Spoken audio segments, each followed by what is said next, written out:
when you're in the mood for a little entertainment, dude. Dude, what? Do it. Start the video. Start it? No, you're just hanging me here. Now I just feel like...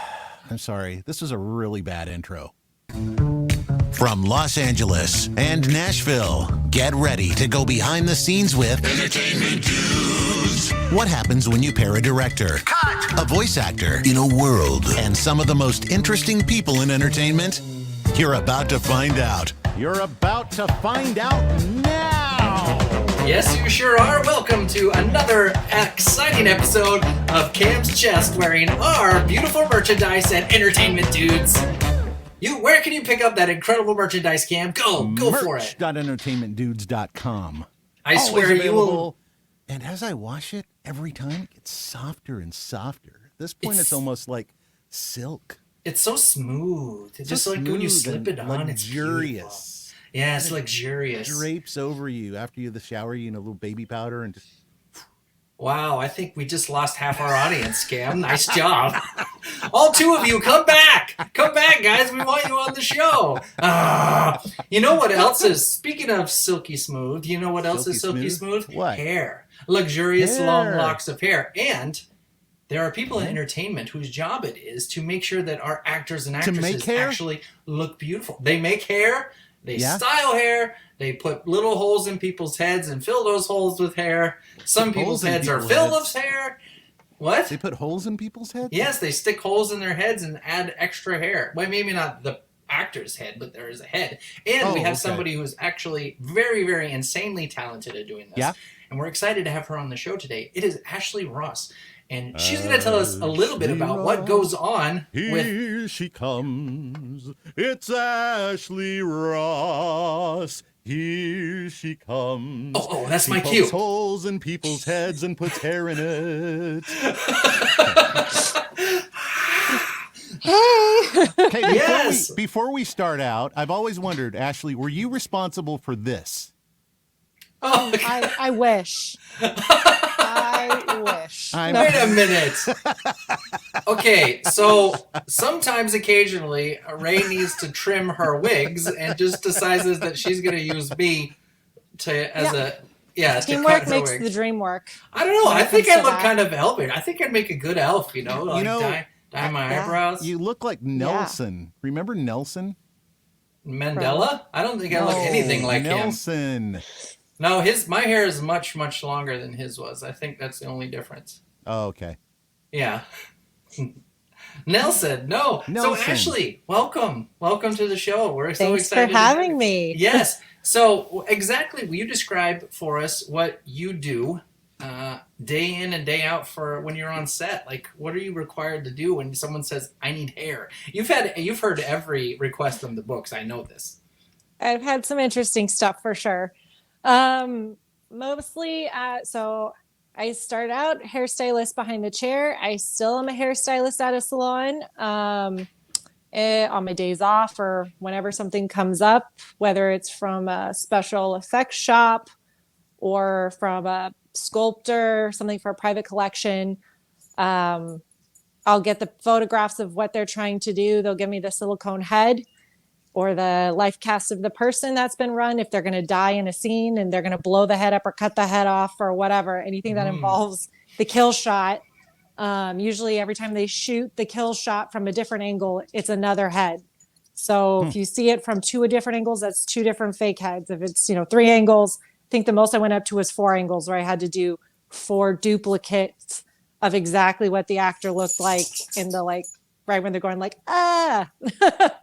That's incredible. So when you get a mold, what they just do a silicone mold, or how does it stay solid, or like? So they'll take the actor's life cast, and I think they call it a positive, and then Mike, my husband, usually runs a negative of it, and I'm probably screwing this up because it all sounds the same to me when he's telling me, but basically he's making a 3D copy out of silicone of the actor or the body part that we need or whatever. So like for Studio 666, every single one of those band members, I probably had 2 to 4 of each of their heads that I did we had to go find wigs to match the actors. And then my best friend, Denise Bayer, who's one of the most amazing hair punching people in the business. We usually tag team most things. Like because I'm friends with her and I do hair and she's great at what she does. She doesn't cut or color, but she can punch hairs in and do a beautiful, quick job, or she can really spend some time on it. It could take a month. Wow. So I'm kind of with her at the beginning of her process because I will find the wigs, or sometimes she'll find the wigs.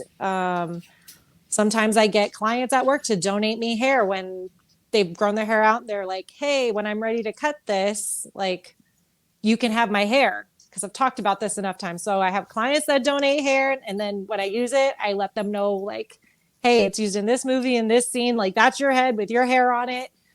That's amazing. Some people have like scrapbooking stations at home. Do you have a hair I station? have bags with, like, of hair. Bags of hair, like filed So away? Bags of hair. If nobody knew what you did and they just came over to your house randomly, like, what? Call the So you go to my FBI, quick. friend Denise's house. I mean, tons of hair everywhere. If she were to like get murdered and they were going to go like sweep it and try to find a hair, like, I mean, there would be thousands of suspects. Do you recognize any of these people? And the line just keeps coming and coming Yeah. and coming. There's hair? over We 10,000 found a different hair lot of strands hair. in here. Yeah. So what kind of different hair, I guess, what's the best type of hair that you use, or what do you like the best? And then how do you like style it, or, do you use synthetic hair, real hair always, or what do you go for? Yeah. Everything. Mostly prefer human hair because we can color it, we can change the texture, we can perm it. We have like a lot more creative whatever to match the actor, because wigs only come in so many colors and they usually have to be tweaked. So I'll either take out some of the gray that's already in the wig, or I'll add something. We'll perm stuff, we'll add the texture. So honestly, the one thing that is really hard to find, because most of the wig shops sell hair from like India and China. So finding fine, like actual soft, fine, long hair, blonde, white. White's probably the hardest to find. It's also the most expensive to have to buy. Like That's this synthetic. I'm insulted. Real. How dare you You know what, insinuate Jason? You actually have the perfect, most wanted type of hair. It's an ash brown. It's very fine. It's soft. Like, Very, if you very wanted to grow out fine. a ponytail, I can give you free haircuts the rest of the year. Yeah, you're like, it's so wispy and light. But that's the hair we want. Okay. Well, I That's might the have best to. hair for punching the hairlines on things, because you can get a wig and fake it, but Yeah, that right. last inch is on everybody is that like very fine hair, and that's what makes it look real and not like a wig. So how do you blend that in so it doesn't show out? I've seen lots. I've actually even seen TV shows and stuff where I can look, and I'm not a wig expert. I'm like, that's a wig. Yes. Like, it's very obvious that's a wig. Yeah. So basically you cut off the like 1 or 2 inches of the perimeter of the wig, and then you put that on, and then the last, all of the hairline above the ear at the nape of the neck, that's all punched. So my friend will go in and she'll punch all of that hair in, and then when that's done, I usually have to wait till the eyebrows and the lashes have been punched. Okay. Because she like has the head in her lap as she's doing it. And it kind of screws up the hairstyle once I've like cut and dressed it. Oh, that makes sense. We have our system down of like, all right, let's like get the wig supplies or the hair or the fur, whatever we need, color it, get it on the head, and then I'll come back in and I'll do my thing. And it's a very weird and interesting niche that I had no clue existed until maybe 6 years ago. Like, how'd you find out about it? So my husband's a special effects guy, works over at K&B. It's a very small group, the special effects people, like the people who work in the shops and stuff like that. It's a very small knit community. And just there was a couple times where people had heads that were completely punched or completely wigged, and people are like, I don't have anybody I trust to like cut this or dress this, or the hairstylist I've asked are uncomfortable with it and they're not sure how to deal with it. So my husband's like, my wife's a hairstylist. Like, I think she could do it. I think So. she's amazing. I sell her. He knows I'm good. No, very expensive. Very expensive. But he didn't know if I was going to say yes. But I like to try everything. I'm not scared to try something. It may take me, really long in the beginning, but I'm down to give it a go.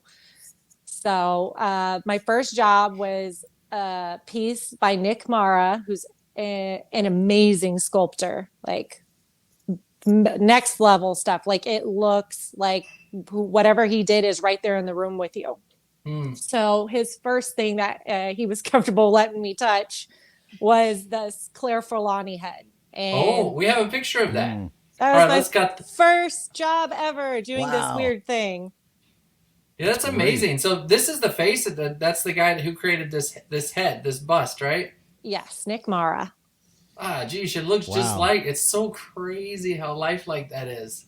Yeah, it's a trip. Like, and the eyes were perfect. Like the way he positions the eyes in his stuff, it doesn't look static. So do you talk to the heads when you're styling the hair, or does it get kind of creepy? Sometimes you do inappropriate things with the heads at the end when you're like, I'm so over this. And man. The pictures where we'll cover that on Entertainment Dudes After Dark. So this is a children's program. So Mostly just kissing them on the cheek and taking pictures. I wonder now that was that wasn't for a film, right? That was because you have a private collector for a private collection piece, yeah. So what do they do? Have you ever seen them? Is it like a whole figures they add to? Is it just busts or? It's busts. It depends on what the person who's getting the piece wants. Like I've seen them put them on bodies, but when I get them, I just get like that same kind of situation, or I'll at least have shoulders. Yeah. Which is very helpful for me because you don't realize that when you're doing hair how much you rely on points of reference. That makes sense. Whether it's, the eyes aren't in yet or there's no shoulders and you're looking at a picture of the actor and I'm like, well, I can tell where it hits with the shoulders. But, yeah. So anyway, sometimes they're full bodies. Sometimes it's just busts. And people have rooms in their houses where they put these things up and show them off to people. And that's like their thing. My favorite one is this one right here. Oh my God, Jeff Goldblum from The Fly. Yeah, I know. Wow. I just watched Jurassic Park again today, so I'm like, hey, Jeff Goldblum twice in a day. Mm-hmm. Yeah. Wow. Yeah, that's kind of creepy. And he's mounted on a board. So that's and it was only like, let me see if I could show you. The head only went to here, just behind the ears. So there's nothing past this. So it was very strange cutting and dressing hair that's against a board. And because it was weird. Like it's just cut off like at the ears. Right. And then that's leaning against the board. Mm-hmm. So trying to cut and style that when I can't get into my normal positions was really interesting. And then this is real hair, human hair too? Yes, that's human hair. Wow, it's just incredible. How long does it last? Does it stay for years? Years and years and years. I mean, it'll last forever. I'm sure the silicone will probably break down before the hair falls out. That's incredible. Yeah. All right. So what about, let's talk about this one right here. Ooh. Oh, that was Princess Leia that I did for, I think, Jordu Shell, another talented sculptor. I think the Obi-Wan Kenobi was his as well. I think. Don't quote me on that. Sorry if somebody's watching this and knows who did it. It all blends together after a while. Yeah. That Princess Leia was that took 2 days. 2 days. 2 days because go ahead. And that's just a color and style, 2 days. No, that was the style took 2 days because I had a reference photo where the curls, how many rings there were on the thing, the direction, everything had to be exact to the picture. Right. Wow. So the first day, I think I worked. I got her into like the ponytails. I added extensions in to make sure the length was correct. Wrapped it a few times. Started getting frustrated, so I had to walk away. I had to walk away because like you stare at something too long, you're just like, okay, I need fresh eyes, fresh mind. So I walked away for a day. Came back. My friend poured me a whiskey, and she's like, "Let's do it." My friend Denise. You finally know what it feels like to be Han Solo. You're driving me crazy, woman. So, Ashley, we were just talking a minute ago about the styles that you were doing and using the different hair. And you did mention that you have about sometimes four busts that you've had to do for the same scene. How do you match heads like this to make them look the same? It's my least favorite thing to do. I usually and my friends the same way, we don't like doing more than one thing because we've tweaked everything to make it work and look exact. Mm-hmm. So when you got to do that, multiple wig forms, like if you're trying to do 4 or 5 wigs to stick on first, or you try to line, you do your first head, and then you end up busting out a measure, like a ruler, and taking measurements and making sure you're hitting the same marks. That's crazy. And you'll have one as your master. And so all your duplicates, you refer to your master head. Otherwise, it's like a telephoning effect. So if you do number 1, and then you do number 2, and then number 3 is copied off of number 2, there could be some inconsistencies. And then you're just, telephoning the inconsistency to the 4th head. And by the end, you're like, whoa, this is a little longer than it should be. Wow. How do you not accidentally touch the first head and knowing me, I'd knock it over, it'd be bumped into or something. Gee. Yeah, you're good. You're good. Awesome. Wow. Yeah, that's really spectacular. So, what about, let me see something here. I want to talk about this piece right here. Ooh. That was Alice Cooper, baby. What was that one for? Let's see. I think that went to somebody. It was actually put on a full body. I think that went to a private collection, but I think it was at Monster Palooza pre-COVID. I think it was at the 2019, might have been 2019 Monster Palooza. Okay. Yeah. Full-size we Alice know Cooper. Because if it was post-COVID or during COVID, it would have a mask on. Right. That's true. Right. You would have been able to see its face. Okay, so walk me through the process. You get the head right here, right? Mm-hmm. You'll just get a head with nothing on it. And then your friend, she punches each single strand, or how does it come? How do you get it to go in the head? So this one was all wig because Alice Cooper has bangs. So we didn't need to punch anything because it's such a big thing. But it was a wig that I bought at Nigel's, a woman's wig. And it's actually a good priced wig too. So I just was like, hey, is this acceptable? And so my friend put the wig on, glued it all down. And then I just went in and cut and styled it because it was not nearly that curly. So I had to put a lot of texture in, tease, Aquanet, all the things. Yeah.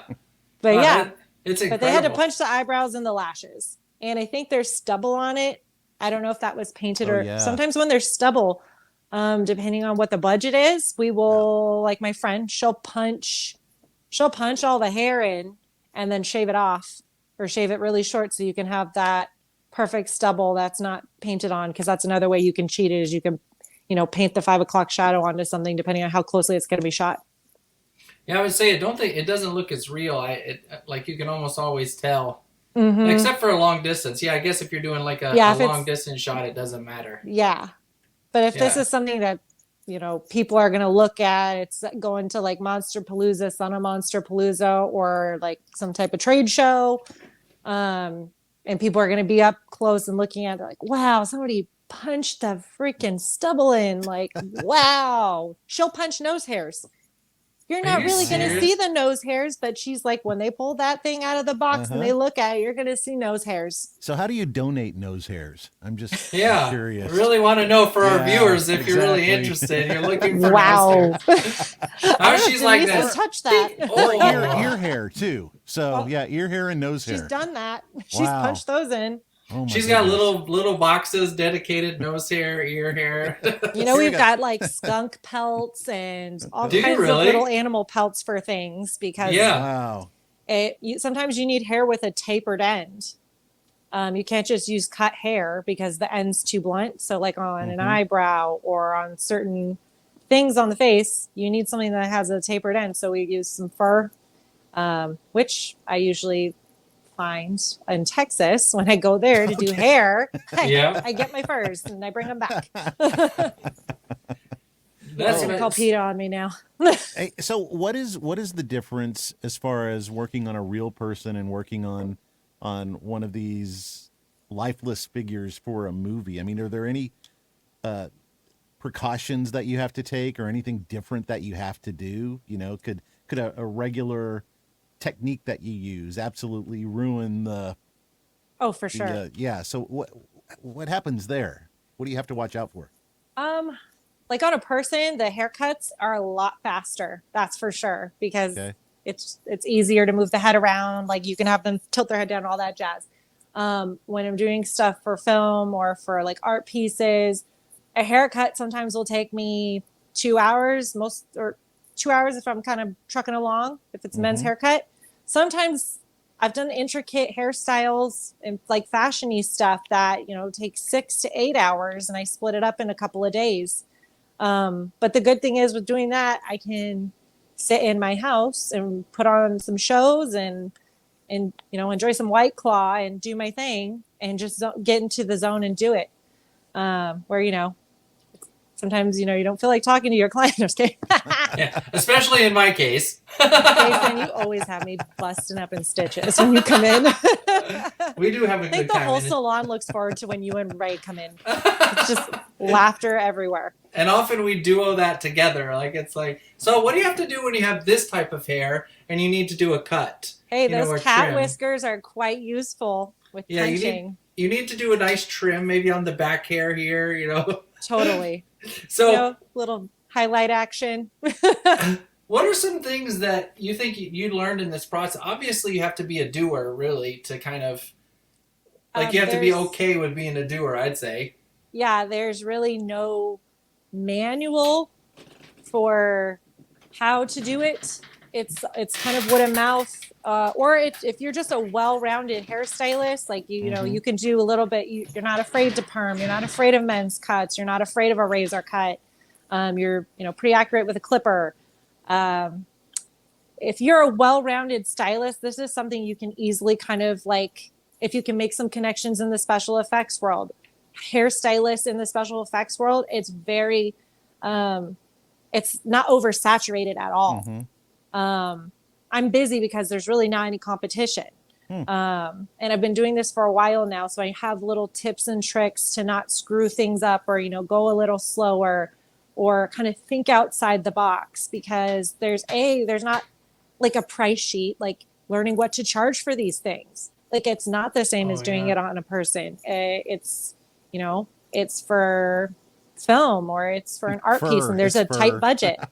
You never know. Like, but there's nobody who, you can really go to and be like, hey man, like, what did you charge for this? Like, how much should I invoice, the production?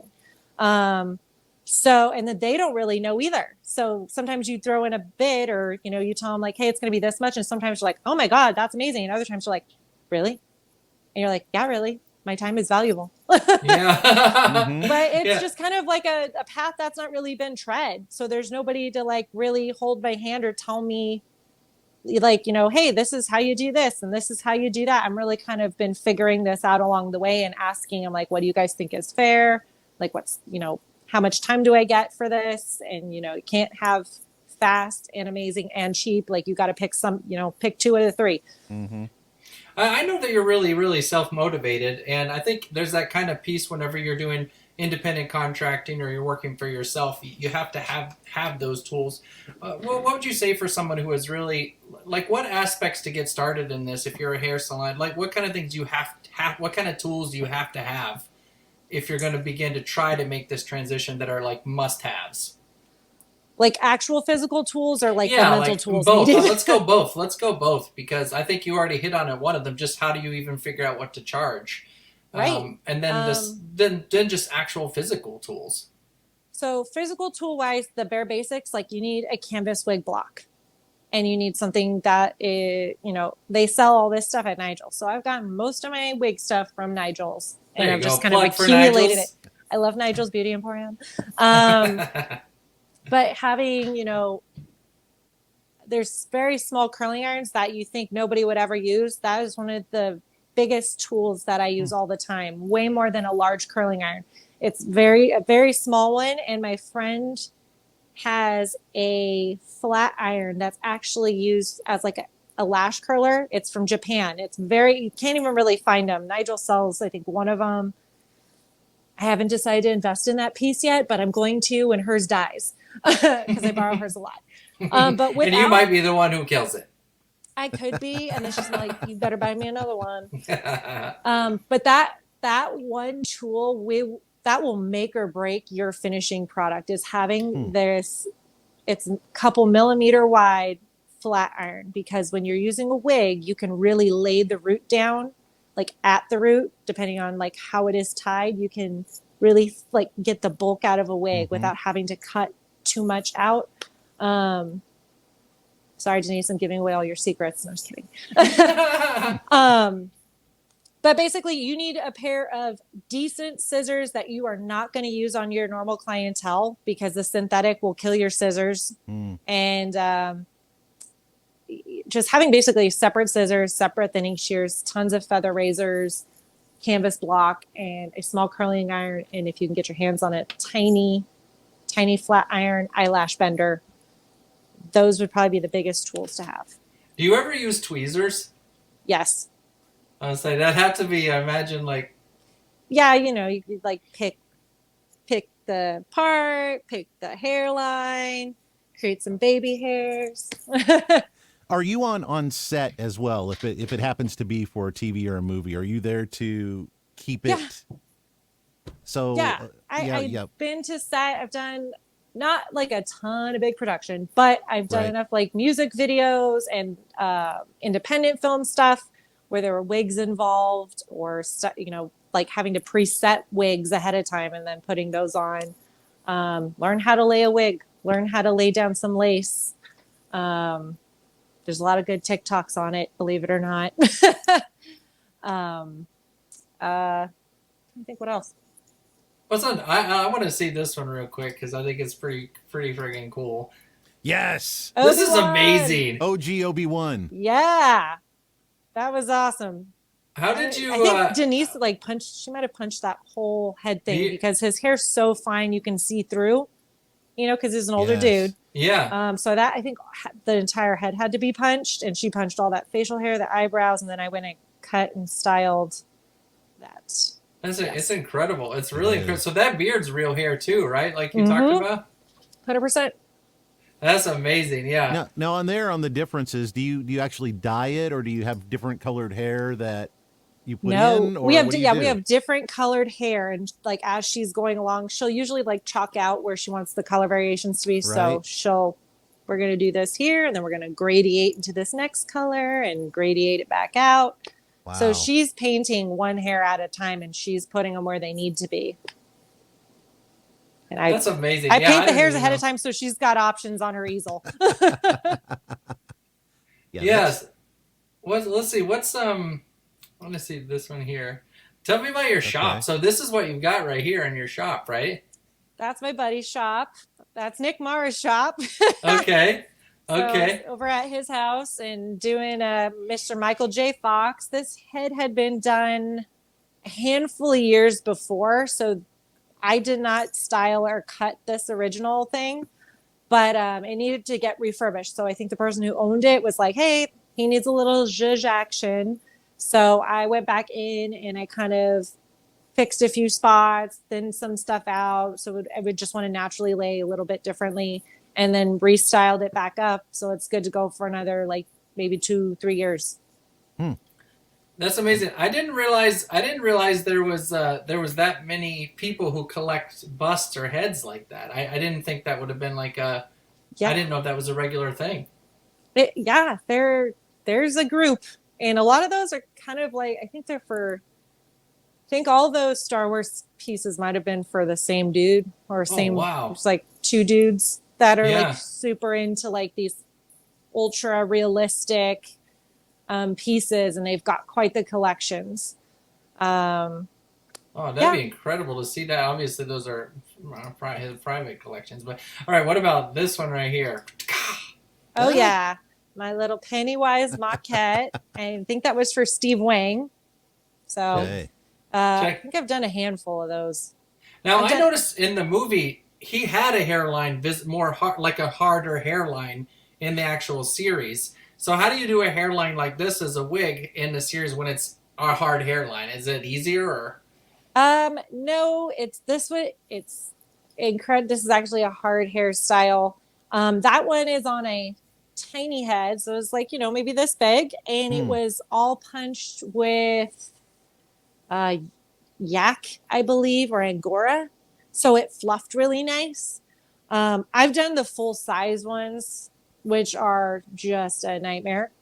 It's a challenge. It was good. It was a good challenge, but everybody has different things that their eye focuses on with Pennywise, whether it's the way this kind of like goes up and bows forward and then back, and then how does this drop in the back? Is it there? Is it up here? There's a lot of technical aspects to Pennywise with the hair. And sometimes, you got to send it to the sculptor and be like, hey, what do you think about this? And they'll be like, okay, I need the back to be a little higher. I need this to be a little wider. So sometimes you get them the first shot, and sometimes, they're really like, it needs to be exact. And you're like, okay, here we go. Here's the picture, make the corrections, and, try to like keep it going and don't get frustrated with yourself. All right. Thanks, Ashley. We'll be right back. Wow. We're going to have even more from Ashley Ross. Coming up next, we did Pennywise was the last thing she showed us, and we're going to find out more tips and tricks next time on Entertainment Dudes. Isn't that right, Jason? Oh, you're scaring me.